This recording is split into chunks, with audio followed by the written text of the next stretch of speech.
Hi everyone, welcome to Leisrealtalk. Happy Sunday. Good morning or good evening and good afternoon. All right. Excuse me. So today we'll talk about how the CCP leaders maintain their longevity and why do so many of them have died from COVID. Um, Chinese government spent an enormous amount of money taking care of CCP officials, whether they are current ones or retired ones. A Hong Kong magazine reported that in 2014, the CCP spent more than 67 billion yuan a year. That's about $10 billion on retired senior officials. Now that's 9 years ago. I think the number might have been doubled now, given the number the number of retired officials have grown so much. It said that in 2014, the average amount of money spent on the officials at the highest level, meaning the Politburo Standing Committee level, is 27 million yuan annually, and that's about $4 million a year per person per year. The CCP is proud of the fact that the average life expectancy of the CCP leaders is higher than that of the leaders in Western developed countries. Recently, many retired CCP leaders have died. If you look at their age, many lived beyond the age of 100. Most of them are in their 90s and 80s. So what are the secrets of their longevity, and why have so many of them died? Even though the official obituaries attributed the cause of death to lung infection and others, and don't mention COVID was likely the cause. So today we'll talk about how their secret to longevity may have contributed to their high fatality in the current COVID outbreak. In 2019, a hospital advertisement went viral in China, and later it was removed from the internet because it inadvertently revealed sensitive information about CCP leaders. Radio Free Asia posted the video on Twitter. It's still on there now. I will put it in the link after this program. The ad is in Chinese. The ad was run by CCP's 301 Military Hospital, which is the best hospital in China, and the one where senior leadership goes for medical services. The 301 Hospital's ad in 2019 promoted its exclusive medical program called 981 Leaders Health Project. It's also called the 150 Longevity Program, designed to help top leaders to live to the age of 150. The ad said the program has achieved remarkable results, and the average life expectancy of Chinese leaders are higher than the life expectancies of leaders in developed countries. Top CCP leaders had lived to nearly the age of 100. So if you look at the CCP leaders, sorry, let me turn this off. Deng Xiaoping lived to 93, Jiang Zemin lived to 96, Wan Li 99, Wang Dongxing, the former vice chairman of the CCP's Central Committee, was 100. Deng Liqun, former secretary of Central Secretariat, was 100. To former vice chairman of the National Committee of Chinese People's Political Consultative Conference, lived to 105 and 106, respectively. So the 150-year longevity project was a project that uses integrative medicine that combines both Western and Chinese medicine to focus on 5 areas. And they are cancer prevention, cardiovascular and cerebral vascular disease prevention, anti-aging, chronic disease management, organ function regeneration, and healthy lifestyle. It sounds normal except one, right? The five areas that I just mentioned. What makes the CCP's program different from the health programs we see in the West is number 4, organ function regeneration. It is basically relying on organ transplantation to obtain organ functions. Stephen Mosier, president of an American nonprofit organization called Population Research Institute, he's also a China expert, once said that in the 1960s, senior Communist Party officials extended life expectancy by transfusing blood of young people. By the 1980s, they turned to organ transplants, and the original intent of organ transplants in China was to extend the lives of communist leaders. And in the initial stage, the organs came from prisoners. There was a very famous case in the 1990s. A young man by the name of Nie Shubing was only 21 years old when he was wrongfully convicted of murder by a Chinese court in 1995. He was given a death sentence. But people in the Hubei Provincial Public Prosecutor's Office objected to his sentencing because there was no evidence despite his confession. But the CCP's Minister of State Security at the time ordered to have Nie executed immediately. Nie's harsh sentence and swift execution were linked to the business of organ transplants. In 2016, 21 years later, China's higher court reversed the verdict and ruled that Nie was innocent, but he died 21 years ago. His kidney was said to be given to a CCP celebrity woman by the name of Zhang Hanzhi, who was Mao Zedong's personal English teacher, and some people say she was also his mistress. Zhang was waiting for a kidney in 1995 when Nie was killed. Under pressure, Zhang's daughter later wrote an article saying that she didn't want to know the source of her mother's organ because of finding out the truth may be terrifying for her and her family. After the 1995 kidney transplant, her mother, Mao Zedong's English teacher, she had a second transplant in 2002. During the time, 2002 was the time when a large number of Falun Gong practitioners were killed for their organs. So since the persecution of Falun Gong started in 1999, the number of organ transplants in China soared. And during that time, the life expectancy of CCP leaders also increased dramatically.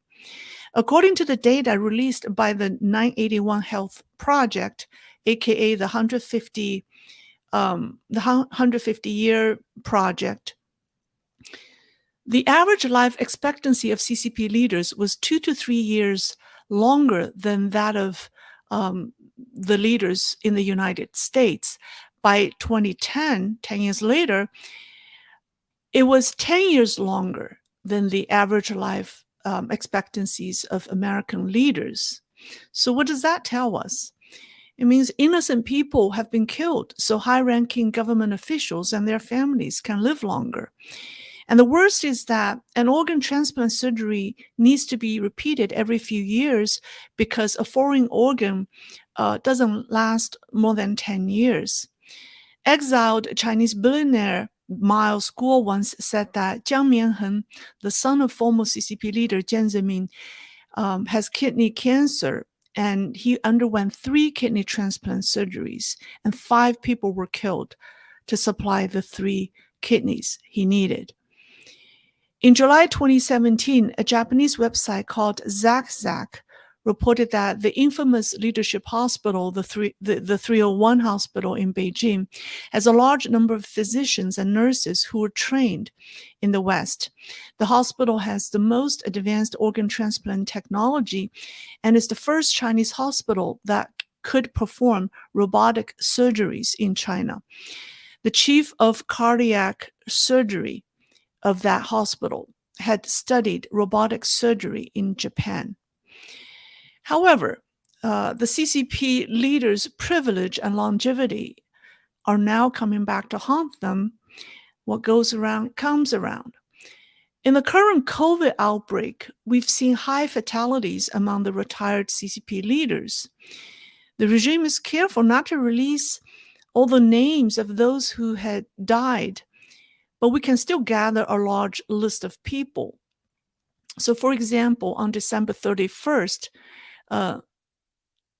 Li Jin, a Chinese PLA general who was the former deputy chief of staff of the army and a commander of the Naval Aviation Department, died in Beijing at the 301 hospital at the age of 92. And the former Guangzhou mayor, Li Ziliu, died on December 25th at the age of 91. And on the evening of December 30th, Jian Xianfo, the former vice minister of the Ministry of Electric Power Industry, who's the wife of a high-ranking government official, died at the age of 106. The list goes on, including many retired officials in the military, government, and also famous people in arts and entertainment. So why so many have died? Well, the harvested organs have backfired on them. This is because organ transplant recipients must take immunosuppressive drugs for the rest of their life to prevent organ rejection. An immunosuppressant has a suppressive effect on the body's immune system, so that it inhibits the reproduction and function of cells associated with immune responses. The drugs helps the body accept a foreign organ, but also reduces or loses the body's own immunity. And people without immunity have become the targets of the COVID virus. People who have immunosuppressant drugs are at increased risk for severe COVID infection. And Western studies show that transplant recipients who were hospitalized with COVID-19 have 28% higher mortality rate. Now, this is a study done outside China, so we don't know. Maybe it's even this higher mortality rate is even higher in China. Recently, Chinese media widely reported the death of one CCP official, Gao Zhanxiang, who was the party secretary of China's Federation of Literary and Art. So this guy is an official in the managing the propaganda, the literary and arts, right? He died at the age of 87 on December 9th.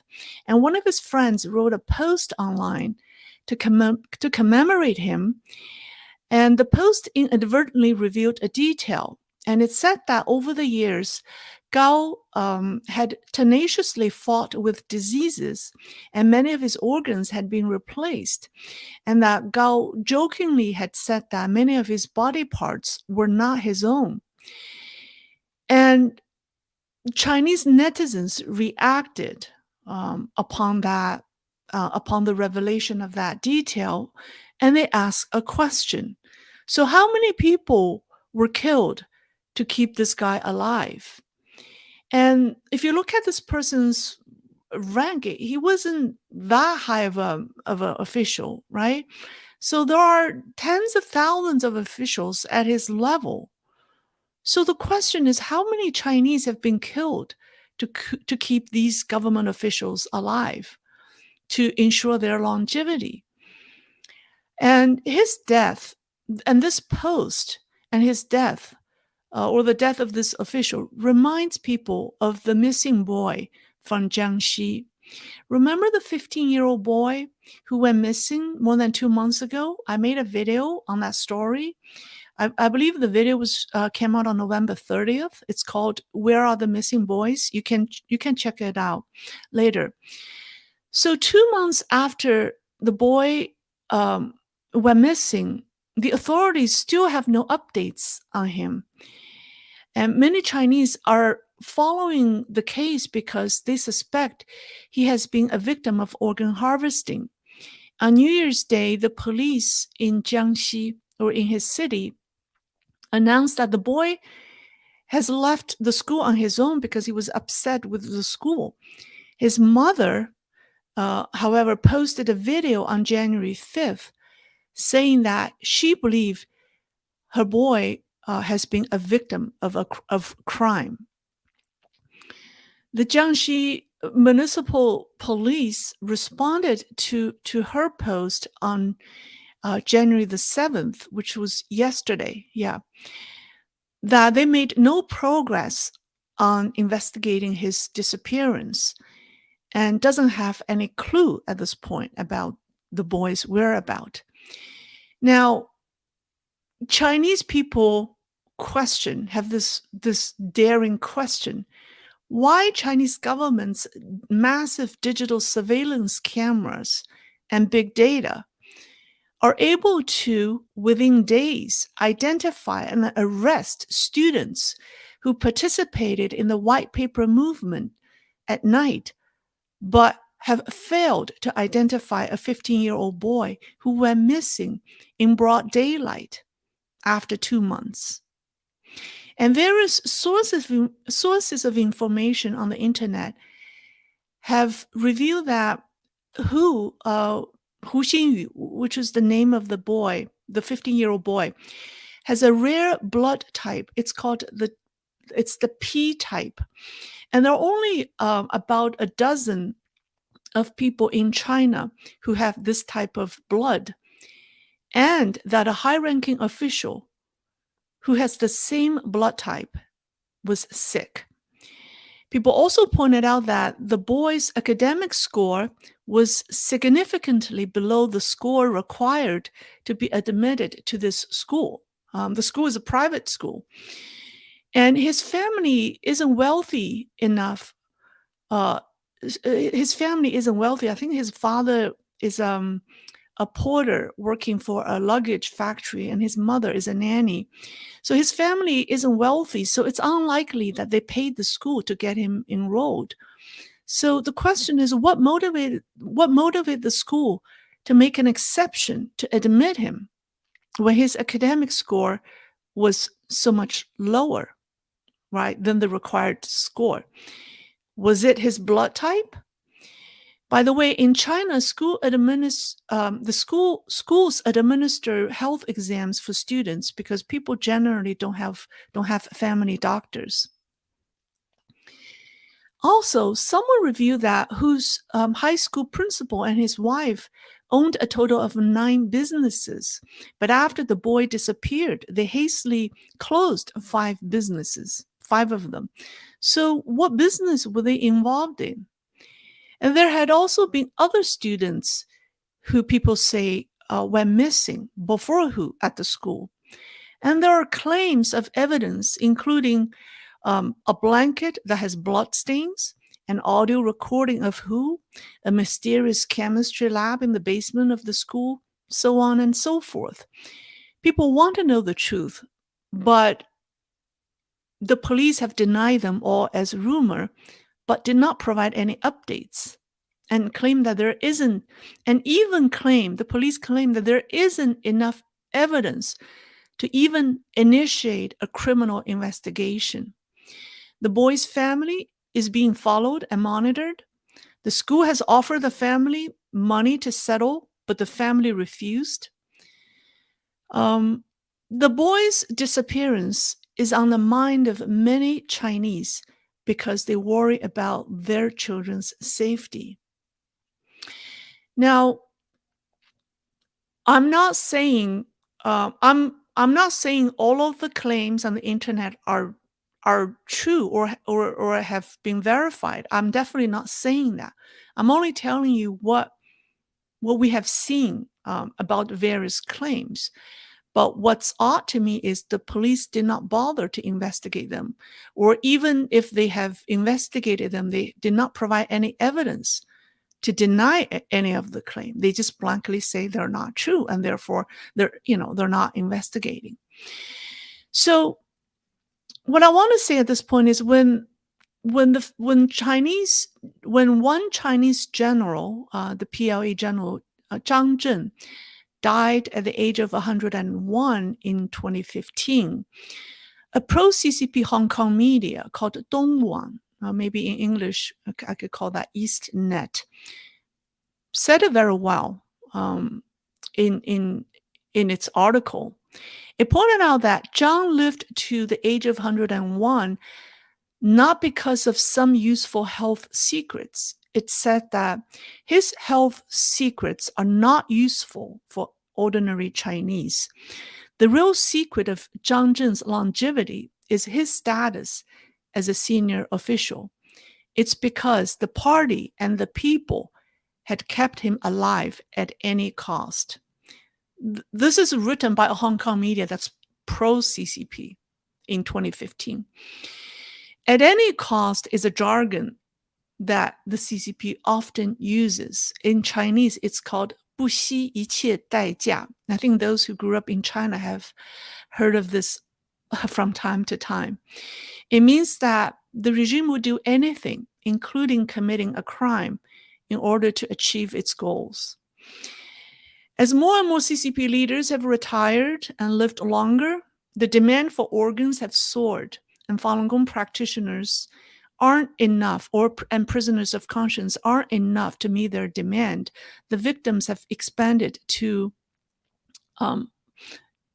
other groups such as ethnic Uyghurs and now average Chinese citizens, including our children, students.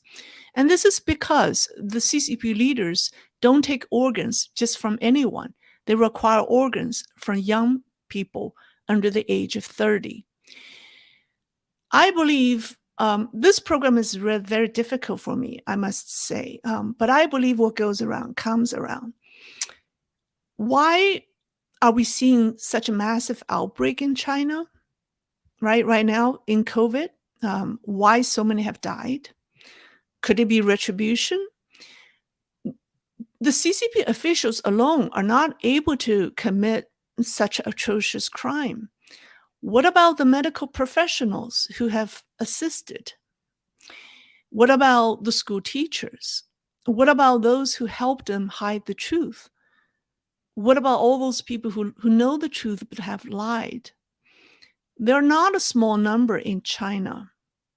What will happen to a nation with a large number of people who have become so corrupt? The Epoch Times published a quote from the founder of Falun Gong, the spiritual practice that has been persecuted for the past 2 decades. And Mr. Li Hongzhi said that, quote, "Truth be told, pandemics only come when people's morals and values have turned bad, and they have come to have a massive amount of karma." He said, "A pandemic like the current one comes with a purpose behind it, and it has targets. It's here to weed out members of the CCP and those who have sided with it." He also advised that what people should do instead is to repent to the divine with all due sincerity, admit to their faults, and pray for a chance to change their ways. Like I said, as I was preparing for this video yesterday, it's just, it's sickening to see what's happening in China.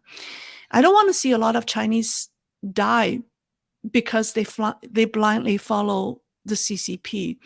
I also don't want to see people in the West pay a price by blindly praising the CCP, because there are still a lot of Westerners who do that. Governments in democratic world should not try to engage the CCP with the hope that the regime will change, because it will not. And you will end up bringing disasters to your nations and your people if you still, believe that it will change. If people cannot tell that the Chinese Communist Party is evil, I don't know what will convince them what evil is. I think our ignorance will cost us dearly if we don't stop that. I think our clear-headedness in knowing the right from wrong may be our biggest protection at this time of chaos.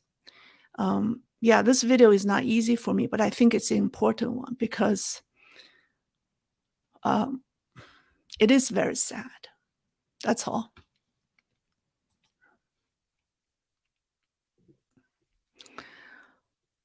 All right.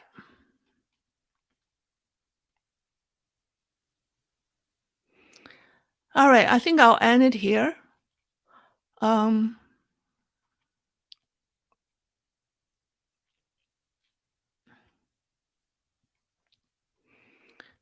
okay. All right. I hope everyone have a great weekend. Okay. Bye bye.